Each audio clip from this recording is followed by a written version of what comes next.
ఏదైతే ఎంట్రీ ఉందో అందులో తను సెలెక్ట్ అయ్యాడు. అప్పుడు నాకు కాల్ చేసి, సార్ నేను ఒక చిన్న కంపెనీలో సెలెక్ట్ అయ్యాను, నాకు ఇక్కడ 18,000 శాలరీ ఇస్తారన్నారు పర్ మంత్, నేను ఇక్కడ జాయిన్ అవ్వాలా వద్దా సార్ అన్న. ముందు జాయిన్ అయిపో, ఎందుకంటే ఆ కంపెనీకి వెళ్ళిన కంపెనీ రూల్స్ రెగ్యులేషన్స్ నీకు తెలుస్తాయి, అసలు వర్క్ ఏంటో తెలుస్తుంది, నీ పక్కన ఉన్న ఎంప్లాయీస్ ఏంటి, వాళ్ళు ఎలా జాబ్ చేస్తున్నారు, వాళ్ళ కమ్యూనికేషన్ ఏంటి, వాళ్ళతో నువ్వు ఇంటరాక్ట్ అయితే నీకు సబ్జెక్ట్ డెవలప్ అవుతుంది అని చెప్పి. ఆ కంపెనీలో తను 5 years జాబ్ చేశాడు. 5 years తర్వాత వేరే కంపెనీలో మంచి ఆఫర్ వస్తుందని మళ్ళీ అక్కడ ఇంటర్వ్యూకి వెళ్ళాడు. ఇప్పుడు ఆ అబ్బాయి పర్ మంత్ 50,000 శాలరీ సంపాదిస్తున్నాడు. మై డియర్ స్టూడెంట్స్, నేను మీకు చెప్పేది ఏంటంటే, స్టార్టింగ్ మనకు అన్నీ రావాలంటే రావండి. ముందు మనం ఏదైతే అనుకుంటామో ముందు అందులో ఇన్వాల్వ్ అయిపోవాలి. ఇన్వాల్వ్ అయిపోయి ఆ పని మేము చేసుకుంటూ వెళ్తే అందులో ఎక్స్పీరియన్స్ వస్తుంది.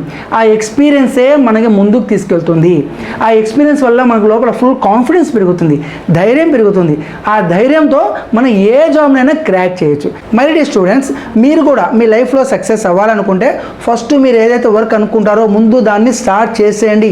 ఇప్పుడే స్టార్ట్ చేసేయండి. అది చదవడమా, రాయడమా, లేదా వేరే ఎగ్జామ్స్కి ప్రిపేర్ అవ్వడమా, లేదా ఆన్లైన్ కోచింగా, ఏదైనా సరే ఫస్ట్ స్టార్ట్ చేయండి.